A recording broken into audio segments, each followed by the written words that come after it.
तो दोस्तों आज हम फिर से लेकर आ गए हैं देश दुनिया के सभी ताज़ा मुख्य समाचार सिर्फ आपके लिए। चलिए फटाफट खबर शुरू करते हैं। उससे पहले चैनल को अब तक सब्सक्राइब ना किया तो फटाफट चैनल सब्सक्राइब कर दें, लाइक कर दें, शेयर कर दें ताकि इसी तरह खबर आप हर रोज देख सकें। चलिए शुरू करते हैं आज की पहली बड़ी खबर। राष्ट्रपति द्रौपदी मुर्मू ने आज 75वें गणतंत्र दिवस के मौके पर कर्तव्य पथ पर तिरंगा फहराया। फ्रांस के राष्ट्रपति मैक्रो इस समारोह के चीफ गेस्ट बने। इस मौके पर अंतरिक्ष वैज्ञानिकों से लेकर सरपंचों तक और उद्यमियों से लेकर विक्रेताओं तक करीब 13,000 विशिष्ट अतिथियों ने कर्तव्य पथ पर गणतंत्र दिवस परेड में भाग लिया। मराठा समुदाय को अन्य पिछड़ा वर्ग कोटा के तहत आरक्षण देने की मांग करते हुए मराठा कार्यकर्ता मनोज जरांगे पाटिल के नेतृत्व में 1 मार्च आज मुंबई में प्रवेश करने के लिए तैयार है।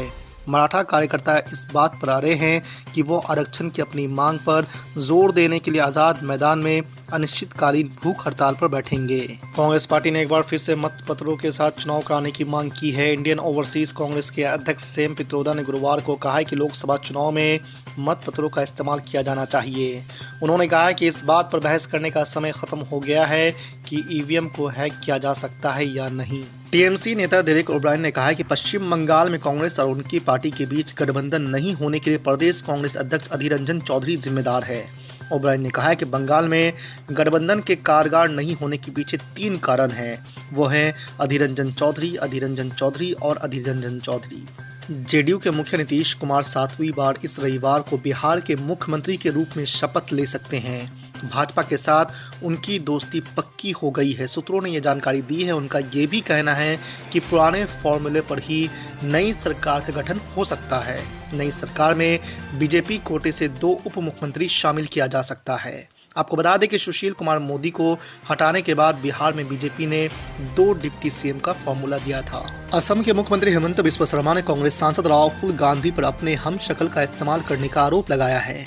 शर्मा ने कहा है कि राहुल गांधी यात्रा के दौरान खुद नहीं आते हैं बल्कि अपने बॉडी डबल का इस्तेमाल करते हैं। असम के मुख्यमंत्री ने एक मीडिया रिपोर्ट का हवाला देते हुए आरोप लगाया कि भारत जोड़ो न्याय यात्रा की बस में कांग्रेस सांसद राहुल गांधी के बॉडी डबल का इस्तेमाल किया गया है।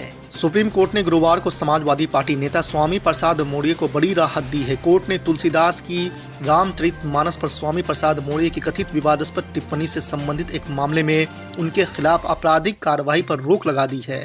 न्यायमूर्ति BR गवई और न्यायमूर्ति संदीप मेहता की पीठ ने उत्तर प्रदेश सरकार को भी नोटिस जारी किया और मामले में उससे जवाब मांगा है। ज्ञानवापी की ASI सर्वे रिपोर्ट गुरुवार को सार्वजनिक हो गई है। ASI की रिपोर्ट में दावा किया गया है कि मंदिर तोड़कर मस्जिद बनाई गई थी। ASI को सर्वे के दौरान इससे जुड़े कुल 32 सबूत मिले हैं। हिंदू पक्ष के अधिवक्ता विष्णु शंकर जैन ने कोर्ट से मिली ASI की सर्वे रिपोर्ट के हवाले से ये दावा किया है। विष्णु जैन के अनुसार 1839 पेज की इस रिपोर्ट में मंदिर के कई साक्ष्यों का उल्लेख किया गया है। ऑल इंडिया मजलिस इत्तेहादुल मुस्लिमीन के प्रमुख असदुद्दीन ओवैसी ने ज्ञानवापी मस्जिद को लेकर भारतीय पुरातात्विक सर्वेक्षण की तरफ से तैयार रिपोर्ट पर सवाल उठाए हैं। उन्होंने ASI को हिंदुत्व के हाथों की कठपुतली करार दिया है। आपको बता दें कि ASI रिपोर्ट में कहा गया है कि ज्ञानवापी मस्जिद के निर्माण से पहले यहाँ एक विशाल मंदिर था। इंडिया यानी विपक्षी गठबंधन को पश्चिम बंगाल में बड़ा झटका लगा है। खबर है कि मुख्यमंत्री और तृणमूल कांग्रेस प्रमुख ममता बनर्जी ने राज्य में अकेले ही चुनाव लड़ने का ऐलान कर दिया है। इसके पहले कहा जा रहा था कि टीएमसी ने कांग्रेस को 2 सीटें देने की पेशकश की थी। हालांकि इसे लेकर पार्टी की तरफ से आधिकारिक तौर पर कुछ नहीं कहा गया है। 57 मुस्लिम देशों के संगठन ऑर्गेनाइजेशन ऑफ इस्लामिक कॉर्पोरेशन ने अयोध्या में राम मंदिर निर्माण पर आपत्ति जाहिर की है। साथ ही कहा कि इस स्थान पर पहले 5 दशकों से बाबरी मस्जिद खड़ी थी।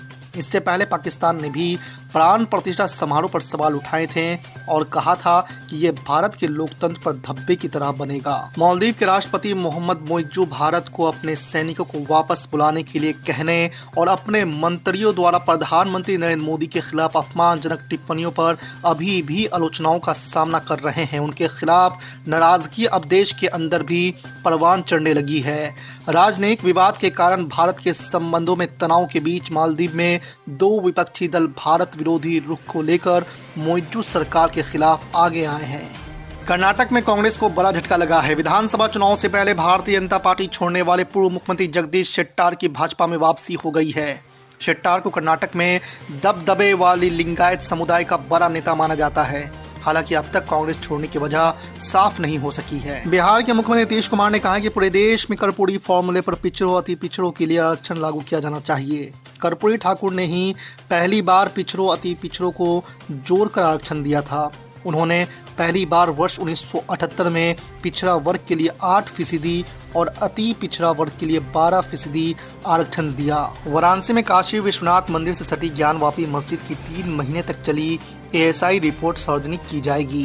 वाराणसी जिला जज की अदालत ने बुधवार को इस बारे में आदेश देते हुए कहा कि रिपोर्ट की कॉपी हिंदू और मुस्लिम दोनों पक्षों को मिलेगी। ASI ने 18 दिसंबर को रिपोर्ट सीलबंद लिफाफे में कोर्ट में दाखिल की थी।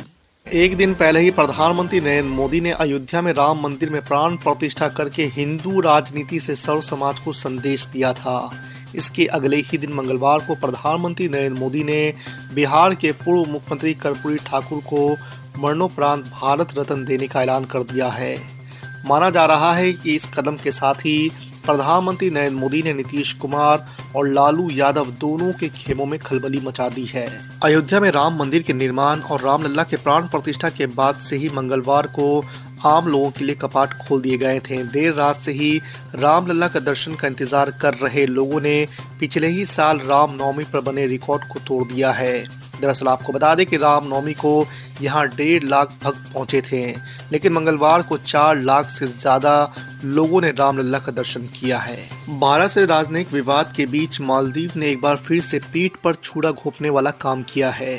दरअसल चीनी राष्ट्रपति शी जिनपिंग को अपना परम मित्र बताने वाले मोहम्मद मोइज्जू ने भारत के खिलाफ नई साजिश रची है। उन्होंने चीन के जासूसी जहाज को अपने क्षेत्र में घुसने की इजाज़त दे दी है। मुंबई के मीरा रोड इलाके में अवैध निर्माण पर बुलडोजर चलाया गया है। सोमवार को इसी इलाके में राम मंदिर की प्राण प्रतिष्ठा को लेकर निकाली जा रही शोभा यात्रा पर पत्थरबाजी हुई थी। इसके बाद से ही यहां तनाव का माहौल है। आपको बता दें कि न्यूज एजेंसी ANI के मुताबिक महाराष्ट्र सरकार के निर्देश पर नगर निगम ने ये कार्रवाई की है। मौके पर भारी पुलिस बल भी तैनात है।